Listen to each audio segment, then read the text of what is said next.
Hi, hello everyone. Welcome to the channel. I'm Cheryl and this is True Crime and Other Stuff. Thanks for being here, where I like to bring you the facts about true crime, the missing, current events, or anything I find interesting or important. Today, I want to talk about Sebastian Rogers. He's a 15-year-old autistic teen missing out of Hendersonville, Tennessee, Sumner County. If you have any credible tips, please call 1-800-TBI-FIND. And after this video, we're going to talk about Maddie Soto. All right, here we go. Let's see this first video. This is the video of Sebastian's father, Seth, and his spokesperson, Tony, on News Nation. I think it came out last night. Here we go. I'm joined now by Sebastian Oops. and his spokesperson, Tony Mathis. Thank you to the both of you. And Seth, I'm really so sorry that, here we are having this conversation with News Nation again about your son, Sebastian, and it's been all these months. Do you have any updates? Have you heard anything, any leads, anything at all from the police? No, ma'am, I haven't. Every lead that I do come across, I have my private investigators searching into it. And have they come up with anything? Have they been helpful?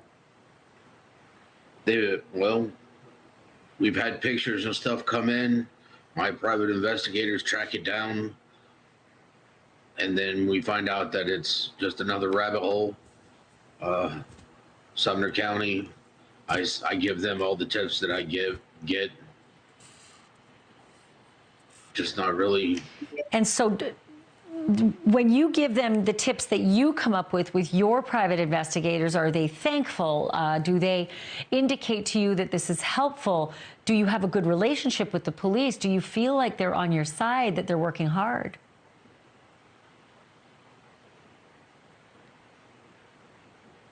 That's what they're conveying to me. But I at the can't same point imagine in how time, hard this must be. I'm not seeing my son's not here. This is my first Father's Day. And what made me a father is not here.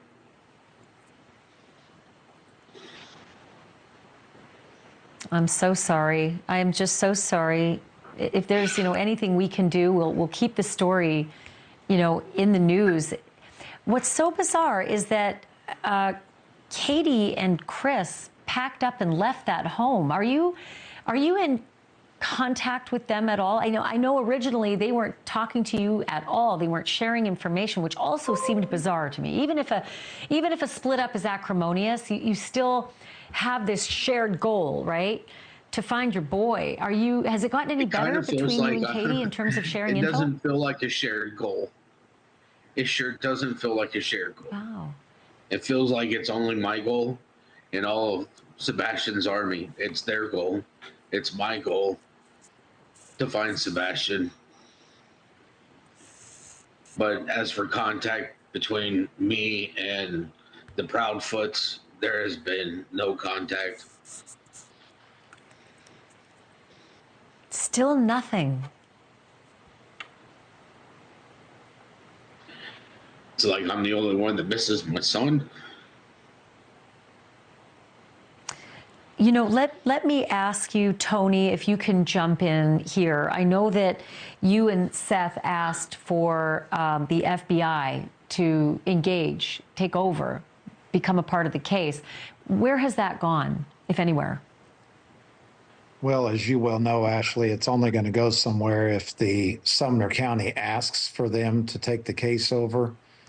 And kind of where we're at and where I've been all along is I just want them to answer one simple question for Seth, and I feel like that he deserves an answer to this question. Are they closer today than they were February 26th? And if the answer to that is no, or we can't get an answer, then I think it's only logical that the case be elevated. Yeah, it seems, I mean, what are we? I think 114 days. I understand that investigators can't always share everything, but do you feel, Tony, that at least they have been, I don't know, optimistic or helpful or hopeful, or at least been keeping Seth up to speed on what they're doing? I think that we feel like that the communication could always be better. And, let's put you or I as a parent in Seth's shoes. If they can't give you an answer to the question, are you any further along today than you were 114 days ago? I mean, as a parent, are you not terrified to hear that? I can't imagine it. Seth, if Sebastian can hear you, if he's out there, what's your message for him? Same as it's always been. I need you to get away from whoever you're near. Get to a phone. My phone is still on, son. The same phone number. Everything. I need you to call me. I need you to call 911. I need you to tell who you are. That you need to tell them that you are wanted.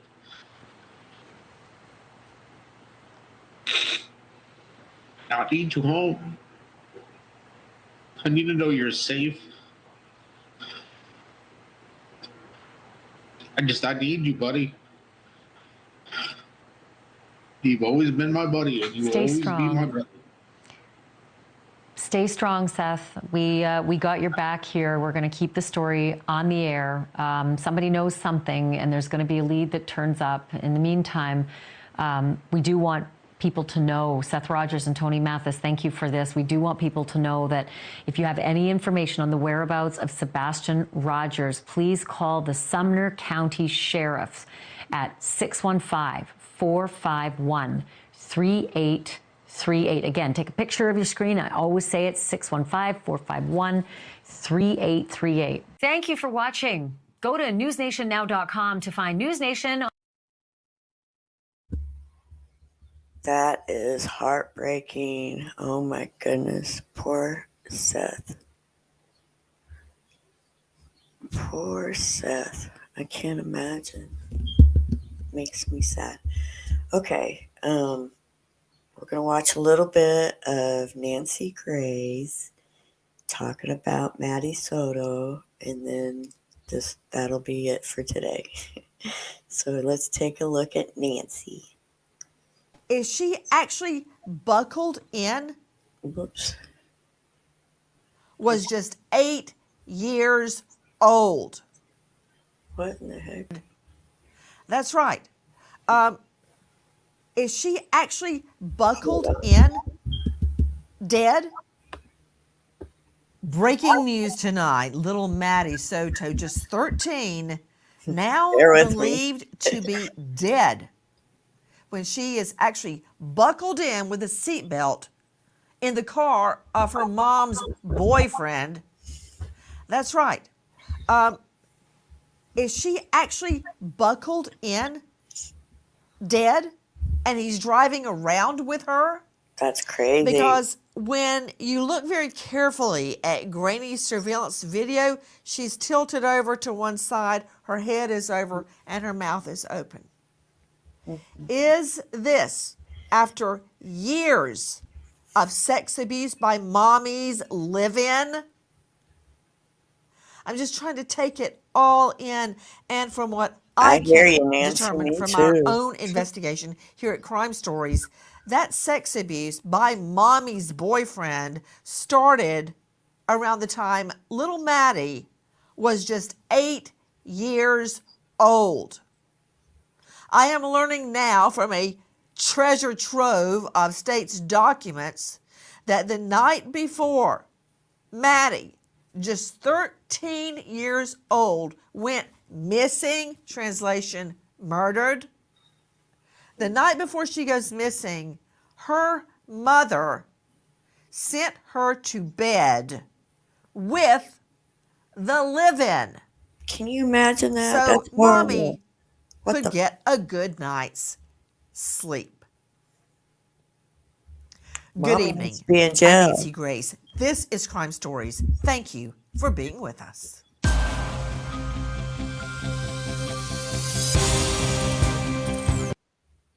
I-N-E. I-N-E. Last name? Soto, S-O-T-O. S-O-T-O? Yeah. I just want to I hear you. around his I'm with neck. you. How dare he even stand there like that? And Guys, saying with the me an damn all-star thing. panel to make sense of what we know right now, including Shannon Butler, investigative reporter, WFTV9 in Florida in this jurisdiction, but ejecting again. I remember. Mom said she was wearing black shorts. So he was telling the truth about certain items and lying about others. Guys, you are seeing the live-in, Stefan Stearns with the mom. I'm going to go to Dr. Jory Crossan joining us, psychologist, faculty, St. Leo University. You can find him at drjory.com. Dr. Jory, I'm always amazed at the level of detail liars include in their statements. But more fascinating is why women choose to be blind to the molestation of their children and actually side with the predator. I've seen it over and over. When you look, there's so much to the answering of that question because there's so much involved here.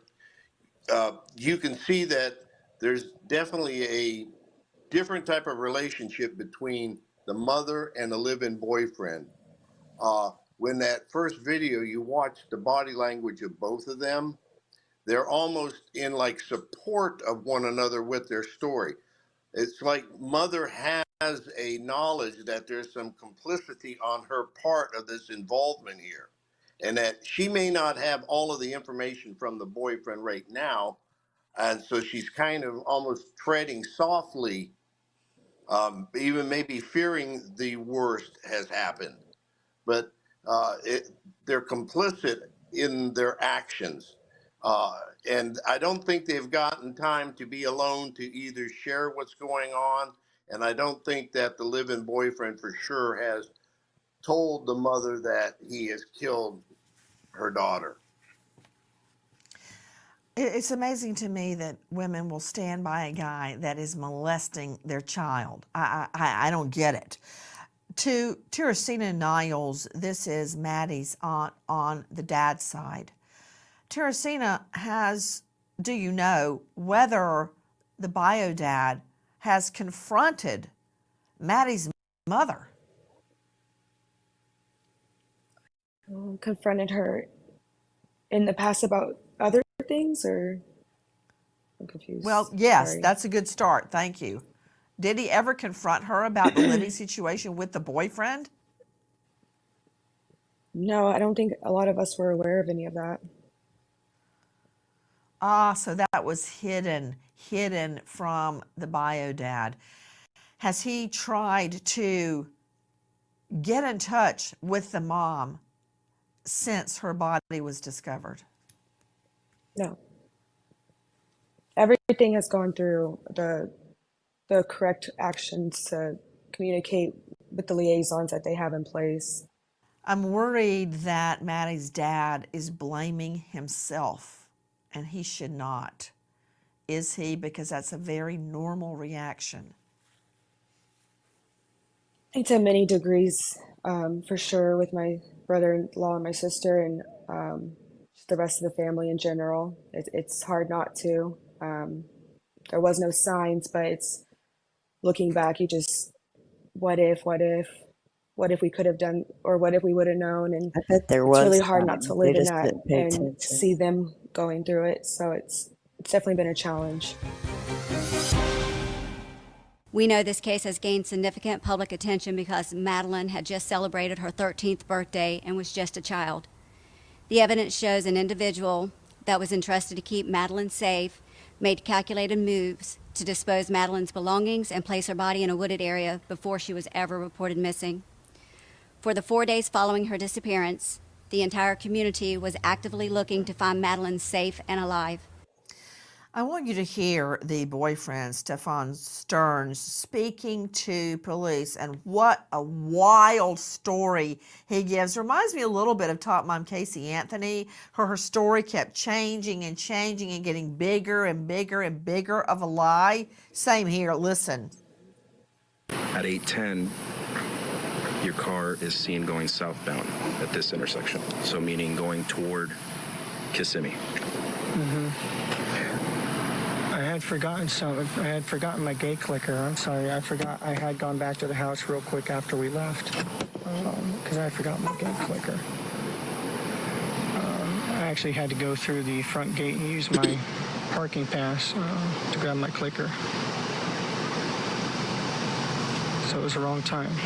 I'm sorry. Like I said, I was guesstimating these times. I'm not a morning person. Not a morning person. To death investigator Joseph Scott Morgan, not a morning person. The daughter is missing and he's not a morning person, so he can't answer police questions. Joe Scott, you and I have very carefully investigated the case, studied this most recent outpouring of documents, and I want to hear your theory about what happened to 13-year-old Maddie. In my opinion, she was deceased when she went into that car, Nancy. Now, for me, I think that it was something that took place in a very private location in order the facilitation of her death, I'm speaking of. And then he had to secret her out of that location into the vehicle and transport her away. That vehicle itself is going to play a key role, I think, because we have to consider all things. Remember, her autopsy report has not been released, and by virtue of Florida statute, it's not going to be apparently because we have an involved minor here. But here's the thing. We talk a lot about primary scenes and secondary scenes and tertiary scenes. This car itself is a crime scene. I want to know what physical evidence they found in there. And I know before everybody jumps to the conclusion, well, her DNA will just naturally be in there because she frequents the use of that car with this fellow. However, I want to know what the source of the DNA is. There blood in that car specifically? That's something that you would not anticipate being in there. And that's going to give us an idea as to perhaps what may have happened. He's riding around at this point with this deceased young child in the car with him that he has posed, Nancy, allegedly. Remember what was said. She's leaning over to the left. Her head is tucked down. Her mouth is open, Nancy. He's trying to find a place to deposit her remains, and not just her remains, but all kinds of evidence that would link him back to her relative to her personal belongings. Oh, I don't know where she went. Dropped her off at the church, but later on, they're going to find all of these items in the dumpster, perhaps, and then her discarded and apparently covered, which goes to this idea of him thinking about what to do. He's not so out of his mind that he doesn't have control over what's happening. Joining us is Shannon Butler, investigative reporter, WFTV 9. There are 60 charges against the live-in, Stefan Stearns, many of them sex battery on a child.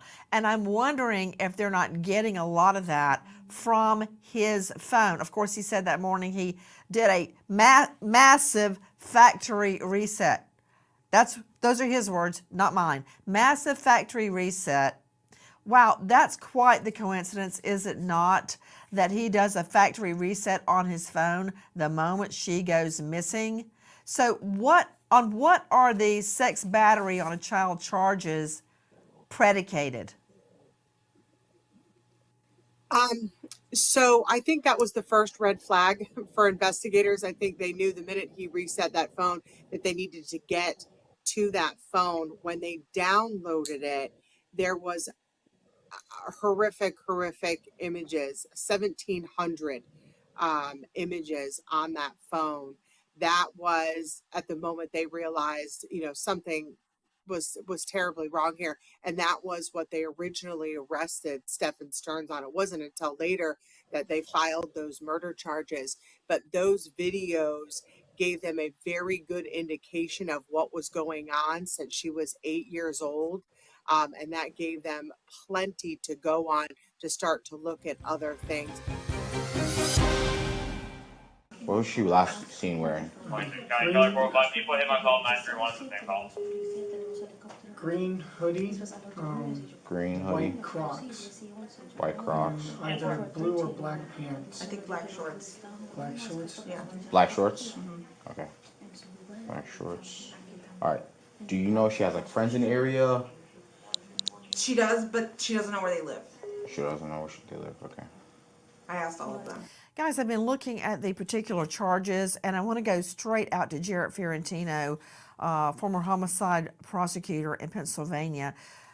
There's so many to look at. There's 60 charges, but I'm looking, of course, there's all the sex batteries on a child under 12. So we know the claims go back for years. I believe they go back to age 8 for this little girl. But listen to this, Jarrett. Unlawful possession of materials depicting a sex performance by a child.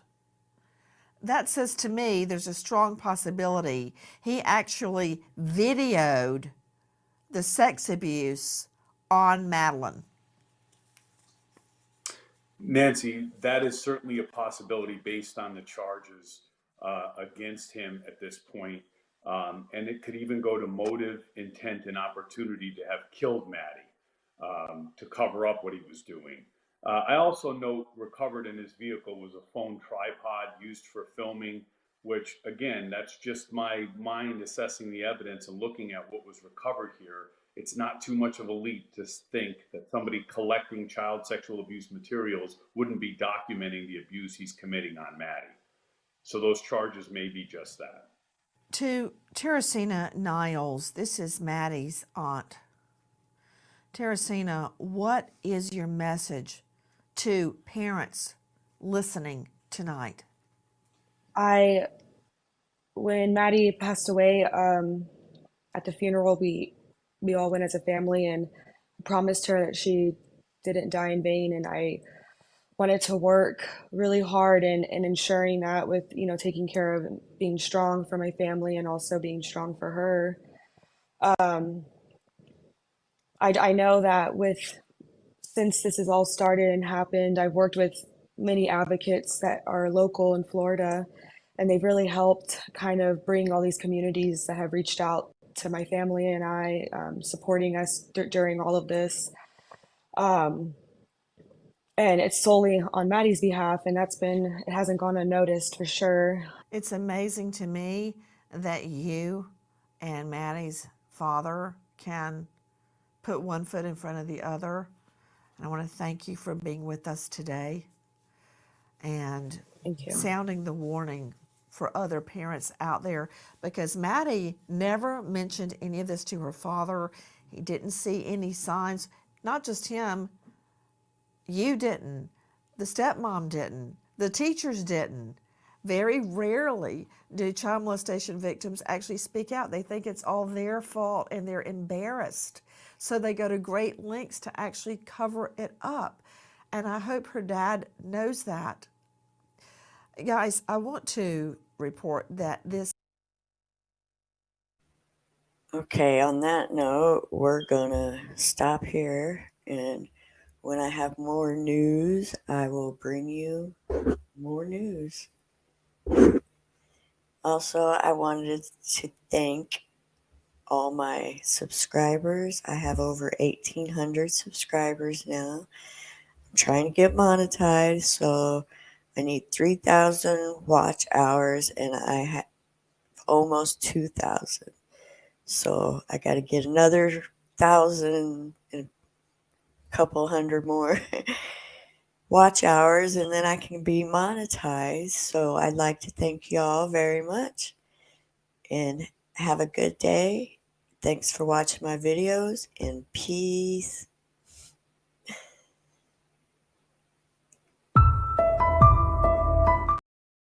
Oops.